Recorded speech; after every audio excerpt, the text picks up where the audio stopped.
Hello everyone. We are learning principal stresses and strain in a bar. As we already learned, principal stresses is also called as a complex stresses in a body. Today we will see the second case.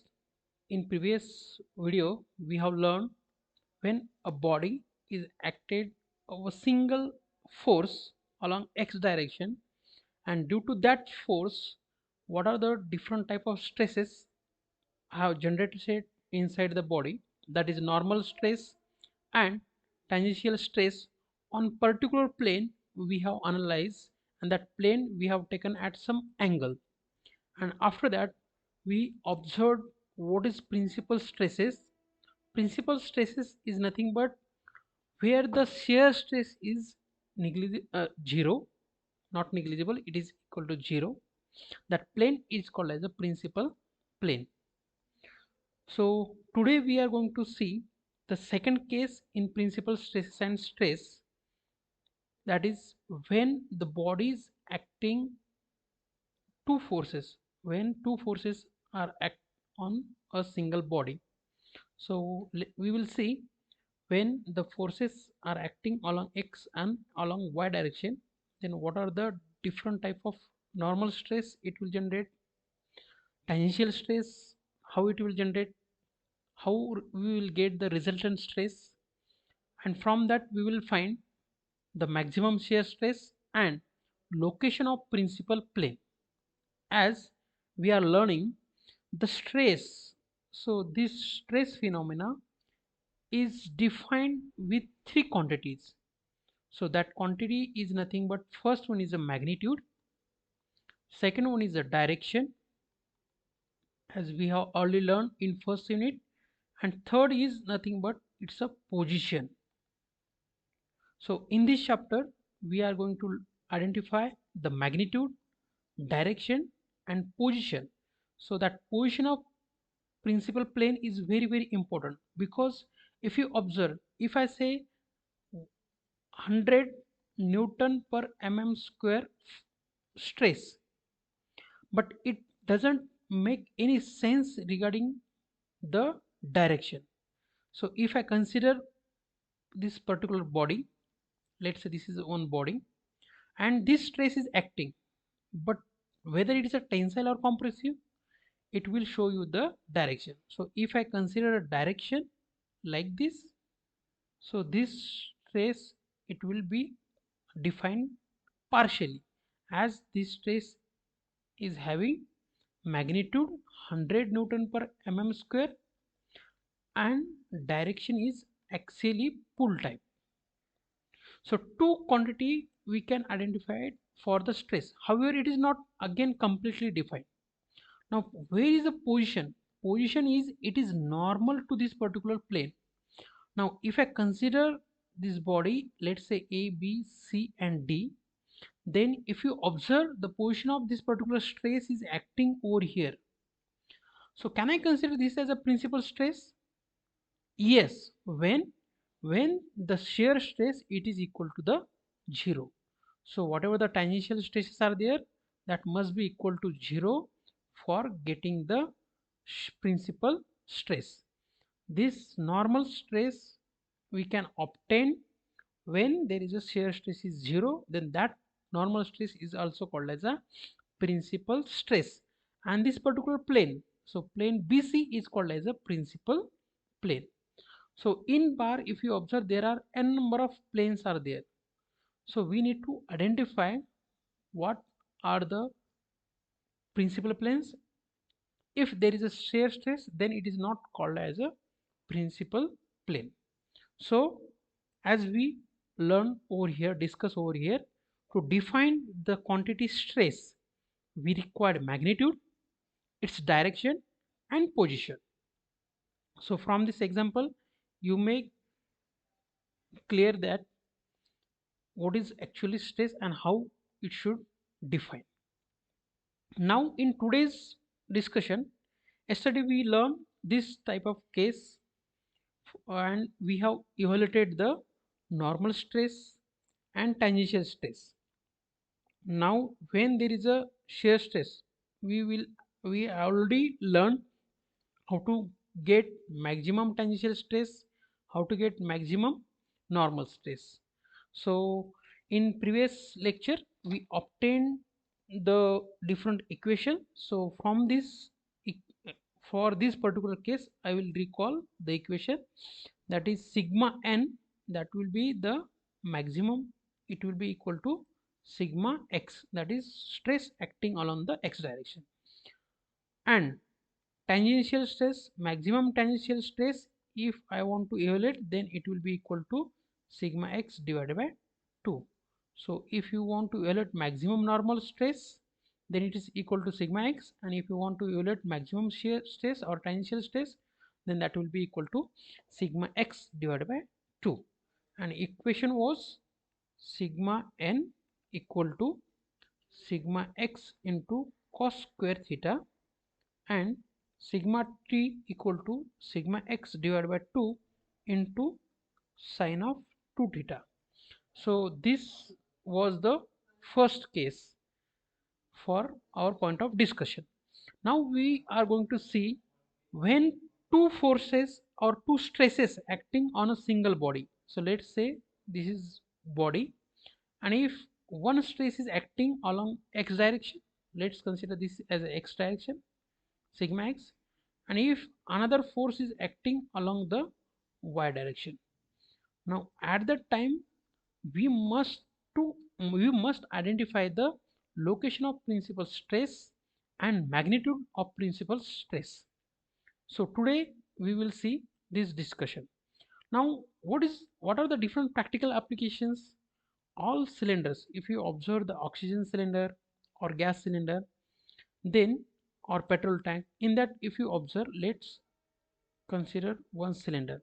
So let's say this is one simple cylinder. Now when air or pressurized air is filled inside the cylinder or gas is filled inside the cylinder, then forces or pressure or stress generated inside the body, if you observe, the forces are acting in two direction, so this direction and this direction. So such applications is nothing but it's a two forces are acting in two direction. So in that case, how the stresses will generate, what are, how to evaluate the shear stress, how to evaluate the normal stress, how to evaluate the resultant stress, today we will see that case. So let's start this case. So case number 2, a member is subjected to like direct stresses in two mutually perpendicular direction. So here I have considered two mutually perpendicular direction and like forces I have considered. So you will get the like direct stresses. Clear? So here I will define, this is sigma x. So this is again sigma x. Along y direction stress induced, that is sigma y. Along y direction, that is sigma y. So I will consider the body A, B, C, D. Now in this particular body I will assume this particular plane. So D,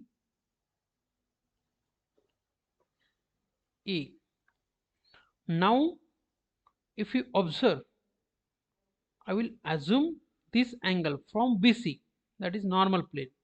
So I will measure in clockwise direction and I will mention this angle is theta. So I am measuring in clockwise direction from this particular plane BC. So let's start today's discussion on this particular case. Now here I am assuming thickness equal to 1. Now here if you observe this particular case, I will show you over here, it is nothing but like this. So this is our plane, that is E, C, and this point is B point. Clear? Now here I am considering this area, and for this area here I am considering unit 1 thickness. Now if you observe this particular stress, then we may consider the cross sectional area over here. So I will draw another plane. So let's say this is point E. So here I will erase first point.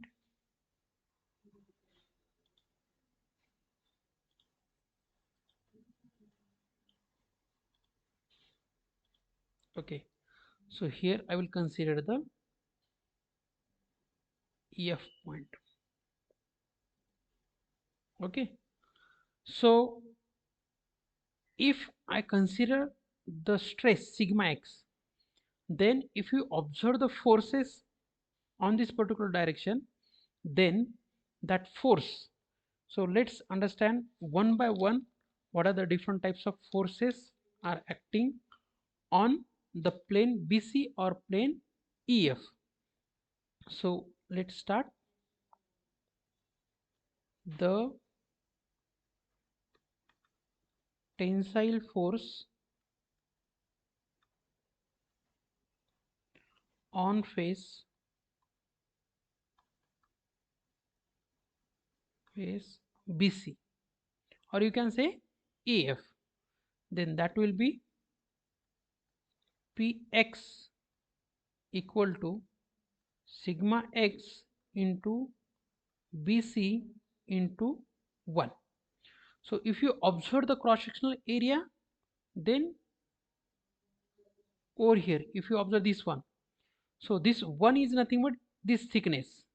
So this is plane BC. If you observe this one, so here I will show you with the dash line.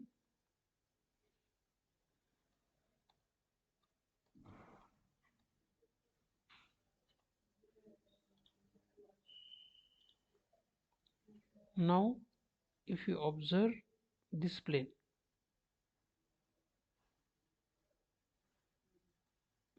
so this is BC and here stress is acting and due to that force is acting. So here we must consider this entire plane. Clear? So what is stress? So stress is nothing but force divided by cross sectional area, that is BC into 1.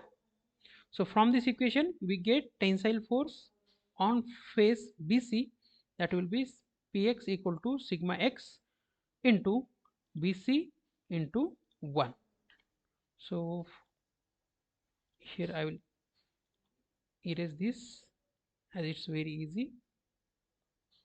I hope you understand this entire plane.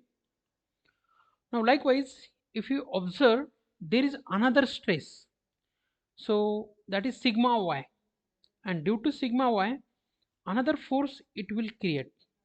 Clear? So that force will be along y direction. So again I will write the tensile force on face DC. So here I am considering force on DC, so this one. Clear? So similarly I will write Py, here I am writing Py equal to stress along y direction into BF. So here I will consider this plane, that is FB or BF into 1. Clear? So I am just concentrating on FBC, this particular segment. So here I am writing cross sectional area Fy into FB divided into 1. So this will be the force along y direction. Now we are interested to evaluate the normal force and tangential force on this particular plane FC. So let's understand over here. So this point is C point, this point is F point. Now for this this will be the normal force. Normal force means perpendicular to that plane. So this will be the Pn, and this will be the Px, which is we have evaluated in equation 1. Let's say this is equation 2. So again this is Px, this will be the normal force Pn, and here we need to draw Py. Clear? So here along this plane BC, what will be there? Tangential force. Again over here there is a tangential force over here. In last case I have already explained how this angle comes to be theta, and from this equation if I consider this as a theta, then if you drop any force, so this is Py, so definitely this angle will be theta. So again if I observe, this will be the theta. Clear? Now what we need to evaluate? We need to evaluate the normal force and tangential force due to this Px and due to this Py. So here if I write normal force, that will be the simply Px into cos of theta, and tangential stress, that will be the Px into sin theta. Clear? Now forces due to Py. So in downward direction, now direction is changed. If you observe over here, so it is in downward direction. Clear? So due to that, here tangential force, that is Pt. Clear? So that will be the Py into cos of theta, and normal force, that will be the Py into sin of theta. So we are not going to consider Px over here because we have considered over here. Now if you observe, the total normal force due to Px is Px into cos theta, due to Py it's Py into sin of theta. So let's consider over here the total normal force. Total normal force Pn, that will be equal to, first I will consider this Px plus cos theta, Px into cos theta plus force due to Py, that is Py into sin of theta. So this will be the third equation. Similarly, tangential force due to this force in x direction, that will be the Px into sin of theta plus Py into, now due to this Py, this force is in downward direction, so here sign will be different. So I will erase this sign. I will draw, this will be the negative Py into cos of theta. So this will be the equation number 4. So if you put the value of Px from equation 1 and value of Py from equation 2, then this force will be Pn equal to sigma x into Bc into cos of theta plus Py equal to sigma y into Fb into sin of theta. Clear? Likewise, tangential stress, that is equal to Px. Px is nothing but sigma x into Bc into this sin theta minus value of Py is sigma y into Fb into cos of theta. Clear? So this will be the equation number 5 and equation number 6. So these two equation we are going to use for further analysis. Now it's very easy, what we have learned previously, same thing we are going to repeat. We are just using these two forces, force along normal direction and force along the tangential direction. So how we know force? Now we know the area of this particular plane, FC. It will be FC into 1 as unity. So if we know area and if you know the normal force, then we can evaluate the normal stress. Clear? So I will write the normal stress. So that will be the sigma n. Sigma n equal to the normal force, total normal force, and the cross sectional area of FC. So total normal force you can evaluate from this equation. Clear? So that will be the sigma x into BC into cos of theta plus sigma y into FB into sin of theta divided by cross sectional area of FC. So I will write cross sectional area equal to FC. I will simplify BC divided by FC. So this I must consider the point of discussion. So BC divided by FC. So if I draw another triangle, here I will draw another triangle.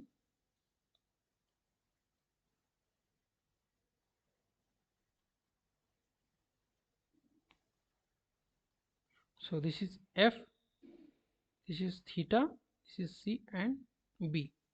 So what we required? We required BC divided by FC. So BC divided by FC, this is nothing but it's a cos theta. FB divided by FC. So FB divided by FC.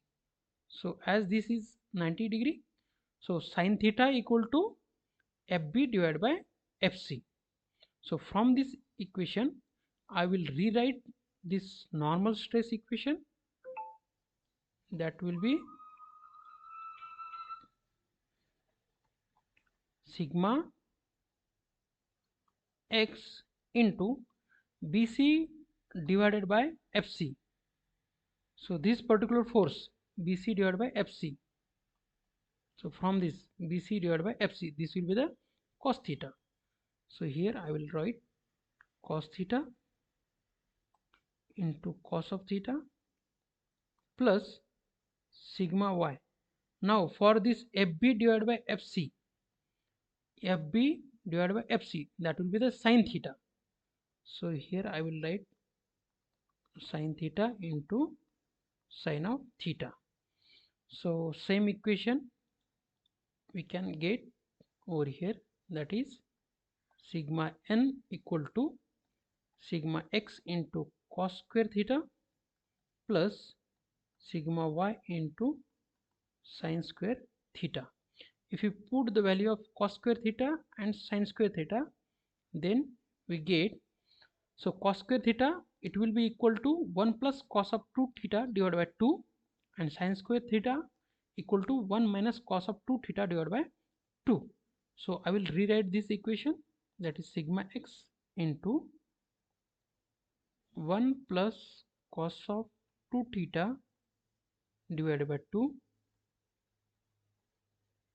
plus sigma y into sin square theta value is 1 minus cos of 2 theta divided by 2.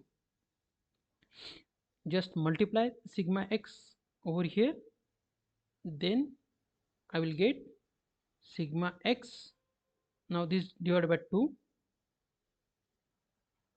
plus sigma x into cos of 2 theta divided by 2 plus multiply this sigma over here, then sigma y divided by 2 minus sigma y into cos of 2 theta divided by 2. So I will club these two over here. So I can rewrite sigma x plus sigma y divided by 2 plus sigma x, now remaining two term, sigma x minus sigma y divided by 2, and I will consider this cos 2 theta as common. So this equation, it will be the normal stress acting on this oblique plane FC.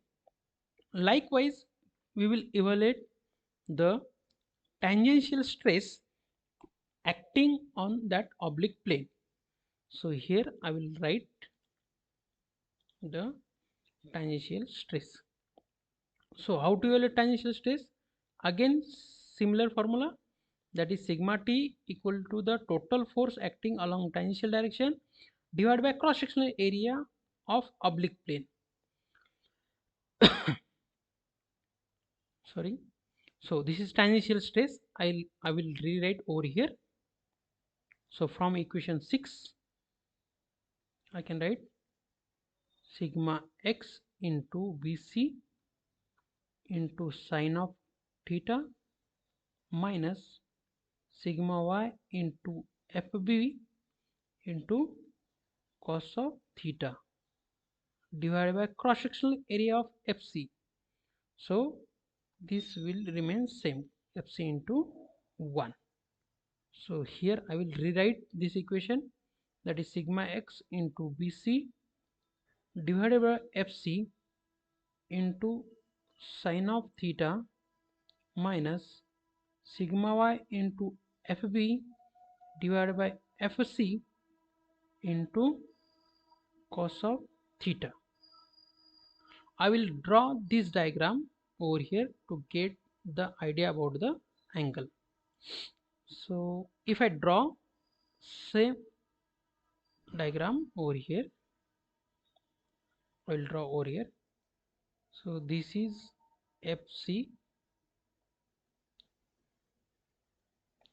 b, c, f, and this angle is nothing but theta. So what we want, bc divided by fc. So bc divided by fc is nothing but it's a cos theta. Cos theta, it will be the equal to bc divided by fc, and fb divided by fc. So that will be the sin theta. Sin theta equal to fb divided by fc. So we will use this information over here, and I will write tangential stress, total tangential stress, that will be equal to the sigma x into cos of theta into sin of theta minus sigma y into sin of theta into cos of theta. Now to get a simplified form, I will multiply and divide by 2. So 2 sigma x divided by 2 into cos of theta into sin of theta. Similarly, I will divide and multiply by 2, that is sigma y into sin of theta into cos of theta. So here if you observe, I can write 2 sin theta cos theta, that will be equal to the sin 2 theta. Clear? Similarly again over here 2 sin theta cos theta, that will be equal to the sin of 2 theta. So I will write tangential stress, that will be equal to sigma x divided by 2 into sin of 2 theta minus sigma y divided by remaining this 2 into sin of 2 theta. So if I take sin 2 theta common, then I can write sigma x minus sigma y divided by 2 into sin of 2 theta. So this equation will give you the total tangential stress acting on this particular oblique plane. So from this equation, sigma x plus sigma y divided by 2 plus sigma x minus sigma y divided by 2 into cos of 2 theta, it will evaluate the normal stress acting on this particular oblique plane FC, and from this equation you can evaluate the tangential stress. So we are going to learn what is the obliquity. Obliquity is nothing but it is defined as angle made by resultant stress with the normal of the oblique plane is known as the obliquity. So here if you observe the stress, so this is FC plane, so tangential force that is PT is acting over here. Normal stress if you observe it is acting perpendicular to the plane, and then resultant stress it will act over here. So if I make this diagram like this, so this will be the resultant stress or resultant force. So here I will consider sigma n and sigma t. So here I will get sigma r. So this angle is nothing but angle of obliquity. So if I want to evaluate the angle of obliquity, then I can write tan phi, that is angle of obliquity, equal to tangential stress divided by the normal stress. So from this triangle we can easily get the tangential stress. This will be the tangential stress divided by normal stress. So this phi is nothing but angle made by resultant stress with the normal stress on the oblique plane. So from this equation we can evaluate the angle of obliquity. And if you want to evaluate the resultant stress, so this can be evaluated from this particular equation. So we can evaluate that resultant stress equal to the under root of sigma n square plus sigma nt square. As over here if you observe, this is an triangle, right angle triangle. So hypotenuse if you want to evaluate, so that is nothing but resultant stress. So this resultant stress sigma r, it can be evaluated under root of sigma n square plus sigma t square. So these are the important terms we must know when there is a two biaxial loading condition is there. Now most important thing is we need to evaluate the maximum shear stress. So this is formula maximum shear stress. So when we get the maximum shear stress from this formula, if you observe, this sine 2 theta must be equal to 1. So if you observe the sine curve, so this is an sine curve. So maximum value you will get at theta equal to 90. So over here, clear? So here theta must be equal to 90 degree. So sine 2 theta must be equal to 1. So which means 2 theta equal to 90 degree. So obviously theta will be equal to 45 degree. 45 degree or 135 degree.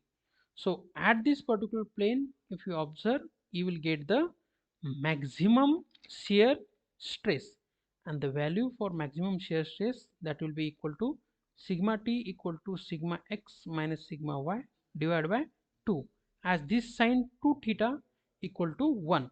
So this will be the maximum shear stress acting on a body when there is a biaxial loading is there.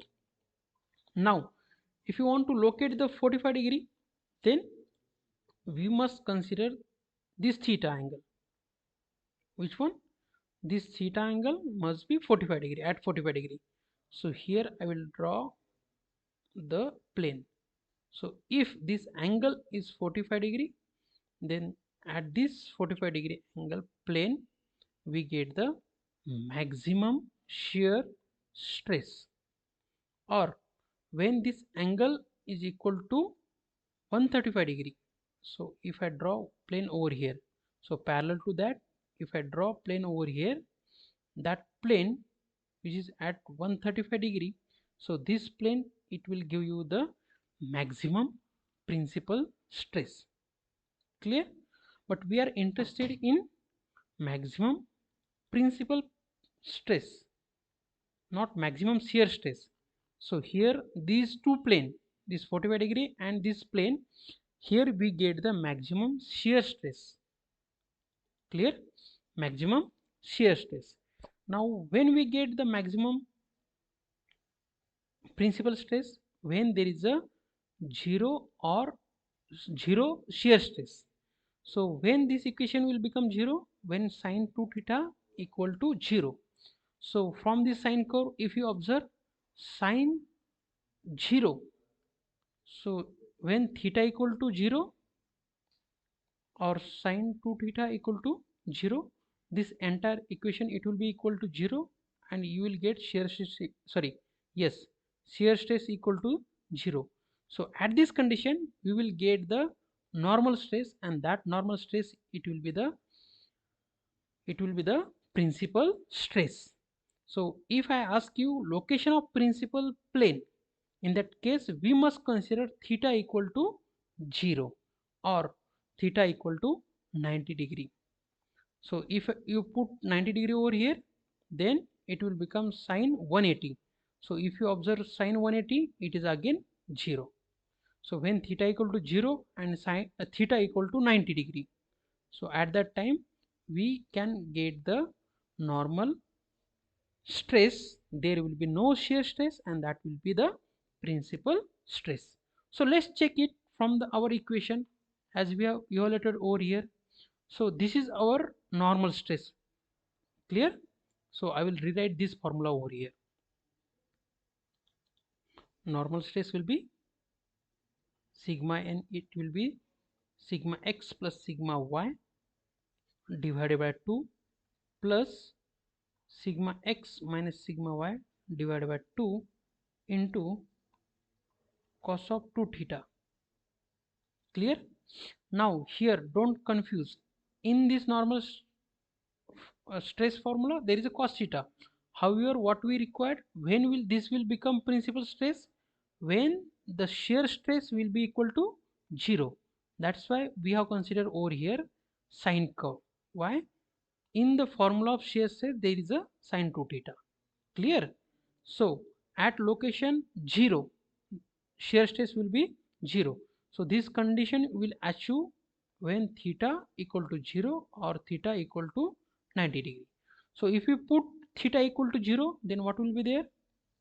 Sigma n equal to, this will remain same, sigma y divided by 2 plus sigma x minus sigma y divided by 2.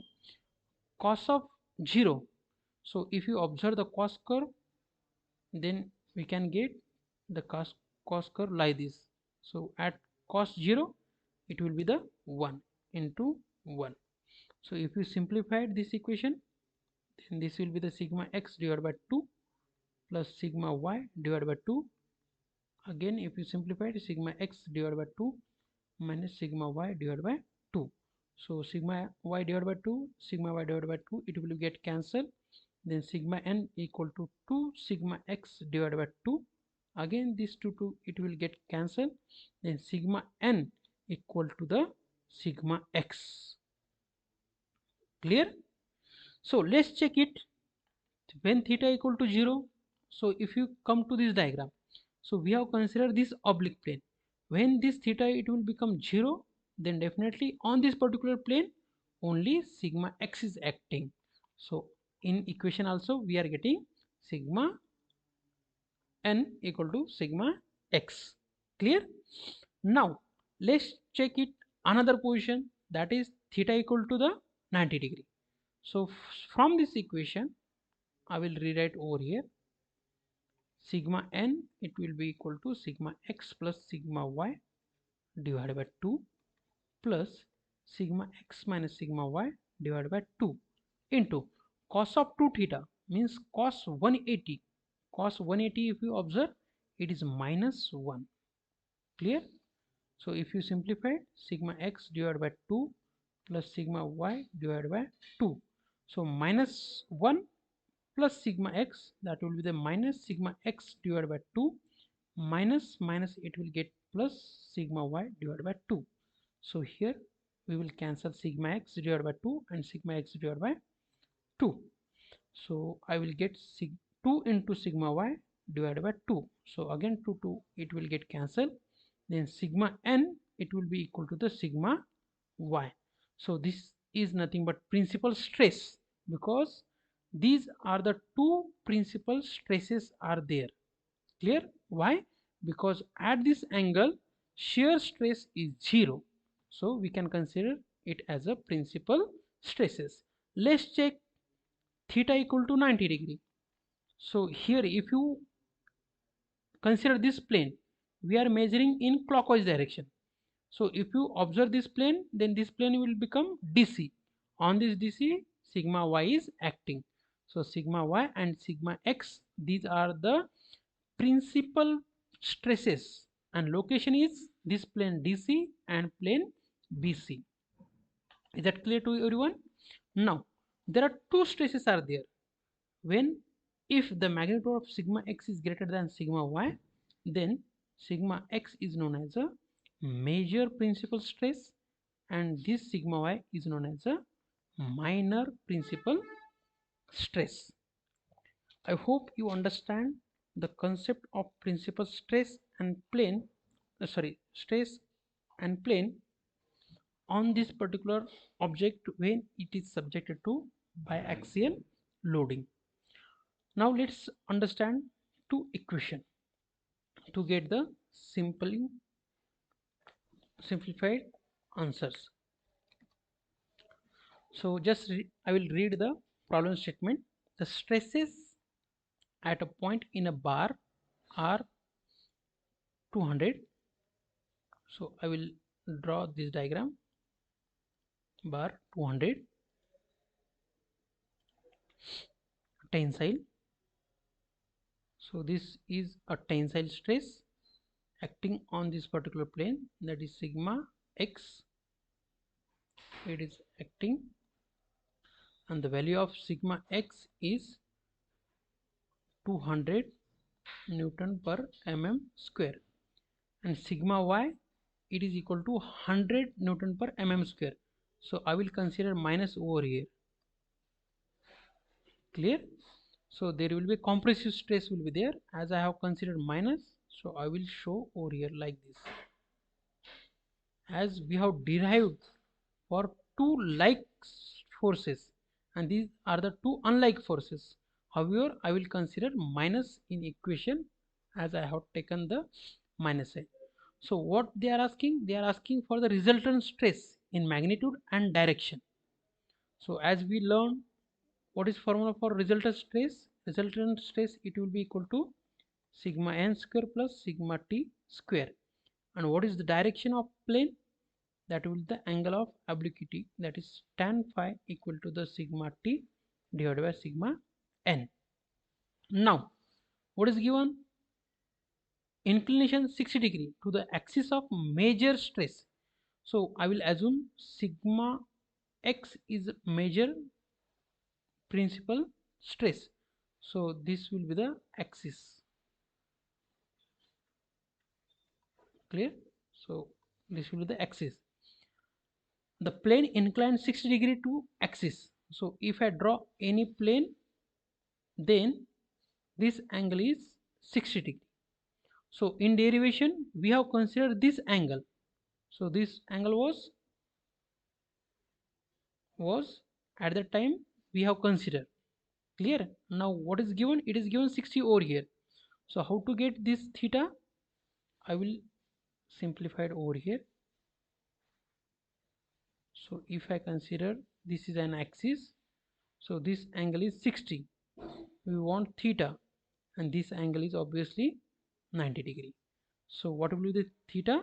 It will be the 90 minus 60 equal to theta, and theta will be equal to 30 degree. Now it's very easy to determine the other quantity. So just understand what is sigma n. Sigma n, the value will be equal to sigma x plus sigma y divided by 2 plus sigma x minus sigma y divided by 2 into cos of 2 theta. If you put the value, that will be 200 plus the value of sigma y is minus 100 divided by 2 plus 200 minus minus 100 divided by 2 into cos of 2 theta. The value of normal stress, it will be equal to 125 Newton per mm square. Clear? So what we have considered in derivation, that must be considered over here when we are using this formula. So when we have defined or derived this equation, at that time we have considered tensile forces. However, in this equation it is given compressive, so take negative. Next, we have considered this as a theta, and in the problem statement it is given 60 degree over here. Clear? So theta will be the 90 minus 60 degree, it will be the theta, so that will be the 30 degree. So that's why I have considered cos 60, theta equal to the 30 degree. Clear? So you will get sigma n equal to the 125. Like sigma t, that is tangential stress, that is equal to the sigma x minus sigma y divided by 2 into sine of 2 theta. Clear? So if you put the values, sigma x equal to 200 minus minus 100 divided by 2 into sine of 2 theta equal to 60. Clear? So this value sigma t, it will be equal to the 129.9 Newton per mm square. Clear? So what is asking? Sigma r. Sigma r, that is equal to under root of sigma n square plus sigma t square. So just put the value of sigma n, sigma t, you will get it is 180.27 Newton per mm square, and angle of obliquity tan phi equal to sigma t divided by sigma n, and that will be equal to 46 degree 6 minute. Now next they have asked about the maximum shear stress. So for maximum shear stress, I will use this equation, sigma t max equal to sigma x minus sigma y divided by 2, and it will be equal to 150 Newton per mm square. Similarly, you can solve this problem also. Thank you.